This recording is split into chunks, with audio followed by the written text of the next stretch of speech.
बिस्मिल्लाहिर्रहमानिर्रहीम अस्सलाम वालेकुम दोस्तों। काफ़ी अरसे तो बाद ना जाने किहड़े प्लेटफार्म ते तुसीं मेरी वीडियो देख रहे हो, जाने यूट्यूब व्हाट्सएप या फेसबुक ते या टिकटॉक ते किते भी वीडियो हो सकती है, क्योंकि इस तरह की वीडियो काफ़ी ਜਿਹੜੀਆਂ ਹੁੰਦੀਆਂ ਨੇ ਉਹ ਰਿਮੂਵ ਕਰ ਦਿੱਤੀਆਂ ਜਾਂਦੀਆਂ ਨੇ। ਇੱਥੇ तक तो मेरे बहुत बड़े ਤੁਹਾਨੂੰ पता कि किन्ने ज़बरदस्त अकाउंट से सारे ਜਿਹੜੇ डिलीट कर दिते गए।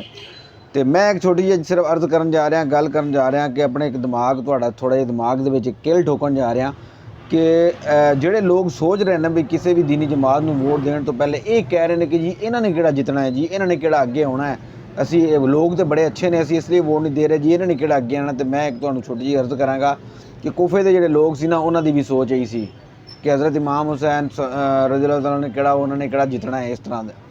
तो जदों दूसरी गल जदों दीन तख्त ते आएगा चीज़ां आटोमैटिक सैट होणगियां, आटोमैटिक एहसास पैदा होंदा है, आटोमैटिक हर चीज़ होंदी। किस तरह होएगा? लोग कहते हैं जी इन्हां दे कोल की जादू की छड़ी है जी सब कुछ ठीक हो जाएगा। कि तुहानूं याद होएगा कि मेरियां पहले होर पार्टी के वास्ते वीडियोज़ आंदियां सी और मेरा कैसा वर्क हुंदा सी और किन्ना मैनूं दुबई तक लोग मैसेज करते हुंदे सी, दुबईयों फोन तक कालां तक आंदियां हुंदियां सी यार किन्नी ज़बरदस्त वीडियो बनांदे ने। क्योंकि मैं इखलाक के दायरे दे विच एक सवाल जवाब करदा हुंदा सी तो जिहदे लोग जवाब नहीं बनते सी लोगों को, तो लोग मेरी वीडियो बड़ियां पसंद करते सी। और मेरे कुछ दोस्त मैनूं स्पैशली फोन करके कहंदे सी उदों टिकटॉक नवीं सी ते टिकटॉक दे उत्ते 1 मिनट तो ज़्यादा वीडियो नहीं चलती हुंदी सी ते ओह कहंदे हुंदे सी कहंदे यार साडी 15 सैकंड की वीडियो वायरल नहीं हुंदी और तेरी असीं 1 मिनट की बकवास सुनते हैं तो तू गल इस तरह की करदा। तो मैं गल करां कि आटोमैटिक किस तरह चीज़ां सही होणगियां, जो कहंदे ने इन्हां कोई जादू की छड़ी है जी सही कर देणगे। तो इस तरह सही होणगियां कि जिहड़े लोग मेरे नाल होया कहंदे ना अमल से ज़िंदगी बनती है, जन्नत भी जहन्नम भी, खाकी अपनी फितरत में ना नूरी है ना नारी है, असी बड़े बुलंदो बाग वादे करी जाइए पुराने हुक्मराना तरह जिवें हुणी साबका साडा वज़ीर आज़म गुजरिया जी 50 करोड़ नौकरियां ते फलां फलां फलां। कहना बड़ा आसान है, अमल होवे ते मज़ा तां है ना, जिहड़ी गल कीती हो ते अमल होवे।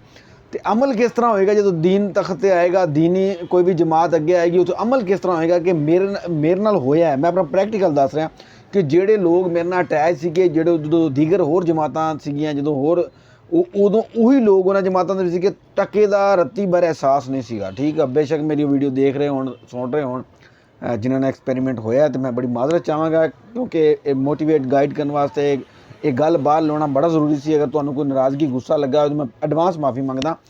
तो उदों कोई किसी ने नहीं पूछा सी यार तू किस तरह चल रहा है, तेरे माली हालात कैसे ने, घरेलू हालात कैसे ने, ये वो जो असी तरीके लबैक TLP की तरफ आए हैं तो वो भी दोस्त काफ़ी सारे इधर मूव होए ने।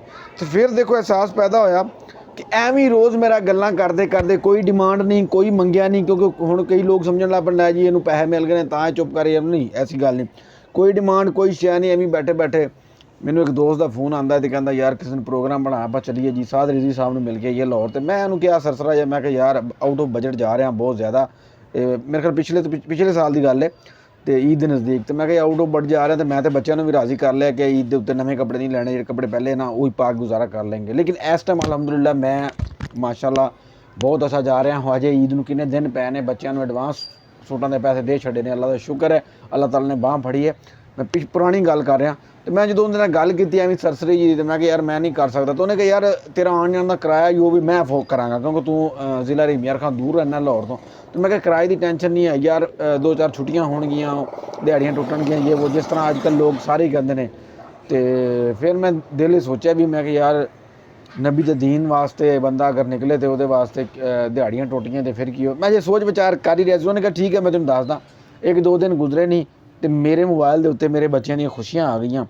मैं बड़ा हैरानो परेशान होया। अज तक उस बंदे ने ना तकाजा किया ना कुछ, मैं और नाम भी लैके उसकी नेकी भी ज़ाया नहीं करना चाहवागा।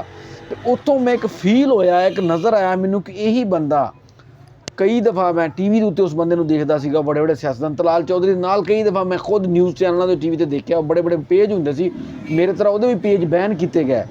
सिर्फ की है जी आका दे दीन वास्ते उन्होंने जो गल करनी शुरू की है तो बैन होना शुरू है। क्योंकि तुहानूं पता है कि जिन्ने भी सोशल मीडिया प्लेटफार्म जो भी है तो वो तुहानूं पता है कि वो पिछे करता धरता कौन ने। तो मेरा अर्ज करने का यही मकसद सीगा कि वोट सोच समझ के दिओ, तुसीं इस छड़ दिओ इस चीज़ को अगे आणगे नहीं आणगे, तुसीं अपना फर्ज अदा करना है। बाकी कहते नहीं रब जाने या मुस्तफा जाने सल्लल्लाहु अलैहि वसल्लम जाने, अगे जाके इंशाल्लाह मूँह दिखाने जोगे तो होवांगे। तो इस वीडियो को ज़्यादा से ज़्यादा शेयर करो ताकि किसी के दिल च कोई गल उतर जाए ਤੇ ਕੋਈ ਵੀ ਇੱਕ ਦੋਸਤ ਵੀ ਅਗਰ ਆ ਜਾਂਦਾ ਹੈ ਇਸ ਸਾਈਡ ਤੇ ਰਾਹ ਰਾਸਤੇ ਤੇ, ਅਗਰ ਜਿਹੜਾ ਬੰਦਾ ਸ਼ੇਅਰਿੰਗ ਕਰੇਗਾ ਉਹਦਾ ਵੀ ਇਹਨੂੰ ਅਜਰ ਮਿਲੇਗਾ। ਤੇ ਦੁਆਵਾਂ ਵਿੱਚ ਯਾਦ ਰੱਖਿਓ। ਅੱਲਾ ਨਿਗਹਿਬਾਨ।